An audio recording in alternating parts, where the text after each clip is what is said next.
आम आदमी पार्टी में शामिल होने के बाद पहली बार कुरुक्षेत्र पहुंचे पूर्व सांसद डॉक्टर अशोक तंवर का आप कार्यकर्ताओं ने जोरदार स्वागत किया। पीपली पैराकिट पहुंचे डॉक्टर तंवर ने आप वर्करों को आश्वासन दिया कि वे पार्टी की मजबूती के लिए भेदभाव से ऊपर उठकर मिलकर काम करेंगे। तंवर ने पत्रकारों से बातचीत में आम आदमी पार्टी को राजनीतिक दल नहीं सामाजिक आंदोलन बताया। उन्होंने कहा कि अरविंद केजरीवाल के नेतृत्व में व्यवस्था परिवर्तन की लड़ाई आम आदमी पार्टी लड़ रही है। डॉक्टर तंवर ने कहा कि आपकी लड़ाई भय, भूख, भ्रष्टाचार, जातिवाद, धर्म के खिलाफ लोगों को बांटने वालों से है।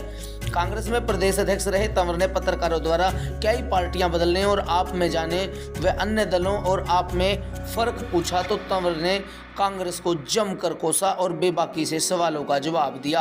तंवर ने कहा कि आपका काफिला तेजी से बढ़ रहा है, हरियाणा में झाड़ू चलेगा। उन्होंने कहा कि G23 गद्दार कांग्रेस ने हमेशा मेहनती वर्करों की राह में रोड़ा अटकाया। G23 कांग्रेस के गद्दार लोगों ने ही तंवर को भी शिकार बनाया। तंवर ने कहा कि देश में विपक्ष निकम्मा है, पूंजीपतियों के इशारे पर साठगांठ में व्यवस्था चल रही है जिसे अरविंद केजरीवाल और आम आदमी पार्टी ही बदल सकती है। डॉक्टर तंवर ने हरियाणा की राजनीति पर भी बड़ा बयान दिया है। तंवर ने कहा कि हरियाणा में जेजेपी बीजेपी नहीं, जेजेपी बीजेपी और कांग्रेस की मिलीजुली सरकार चल रही है। उन्होंने कहा कि यहाँ विपक्ष नाम का है। G23 के गद्दार व्यक्ति विशेष ने हरियाणा में कांग्रेस ही नहीं पूरी व्यवस्था का विनाश कर दिया। तंवर ने कहा कि हम झाड़ू उठाकर आम जनता के हक की लड़ाई लड़ेंगे। इस अवसर पर कार्यकर्ताओं ने डॉक्टर तंवर का जोरदार अभिनंदन किया। सबको ज्वाइन करना चाहिए। ये आम आदमी की भावना के अनुरूप बनाई हुई पार्टी नहीं, आंदोलन है। और ये आंदोलन देश के अंदर जो बीमारियां हैं, भ्रष्टाचार की बीमारी, इस देश को जातिवाद और धर्म के आधार पर, क्षेत्र के आधार पर, भाषा के आधार पर बांटने की बीमारी, यहाँ पर अशिक्षा की बीमारी, स्वास्थ्य सेवाओं का अभाव, रोजगार का अभाव, महंगाई, ये तमाम उन चुनौतियों से लड़ने के आंदोलन का नाम आम आदमी पार्टी है। और मुझे पूरा यकीन है कि मैं भी और मेरे साथी जो आम आदमी पार्टी में जुड़े हैं अरविंद केजरीवाल जी के नेतृत्व में, वो आने वाले समय में इसी भावनाओं के अनुरूप काम करते हुए इस प्रदेश में जो एक झाड़ू चलना एक अनिवार्य मुझे लगता है। जब तक झाड़ू नहीं चलेगी तब तक ना पाप का अंत होगा, ना अत्याचारियों का होगा, ना बेईमानों का होगा। तो इन सब का अगर सफाया करना है तो प्रदेश में झाड़ू की अति आवश्यकता है देश के अंदर। आपने कांग्रेस पार्टी के अंदर भी बड़ी मेहनत की थी लेकिन पार्टी छोड़नी पड़ी, उसके पीछे क्या कारण रहा? उसके पीछे कारण यही थे कि यहाँ मेहनत कोई और करता है और यहाँ लुटेरों के दबाव में हाईकमान भी काम करती है। यहाँ G23 गद्दार जो कांग्रेस है, आपने नाम सुना ही होगा G23, वो लोग मोदी के इशारे पे काम करते हैं। मिलीजुली ये चल रही है। आज प्रदेश के अंदर मिलीजुली सरकार चलती है, जेजेपी बीजेपी और कांग्रेस की सरकार। तो ऐसे में मैं समझता हूँ कि जब ऐसी सरकारें चलेगी तो फिर प्रदेश का भला कैसे होगा, लोगों की सुनवाई कैसे होगी? अगर ये लोग विपक्ष की ढंग से भूमिका लोग निभाते हैं तो मुझे नहीं लगता कि एक साल किसानों को बॉर्डर के ऊपर बैठना पड़ता, 700 किसानों की मौत होती।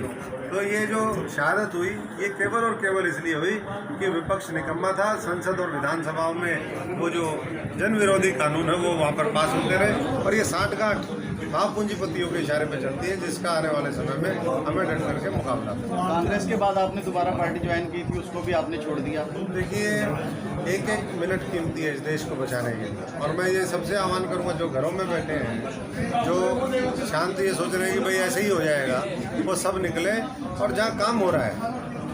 हम ममता जी का सम्मान करते हैं, बड़ी लीडर है, फाइटर है और जैसे हम लोग संघर्ष करके आए वैसे वो भी है। लेकिन 5 महीने बीतने के बाद जब मुझे लगा कि प्रोग्रेस नहीं हो रही है कुछ, जिस तरीके से पार्टी की, अब मेरी पार्टी तो थी नहीं हो, लेकिन एक जो सपोर्ट सिस्टम पूरा होना चाहिए था, तो जब नहीं हुआ।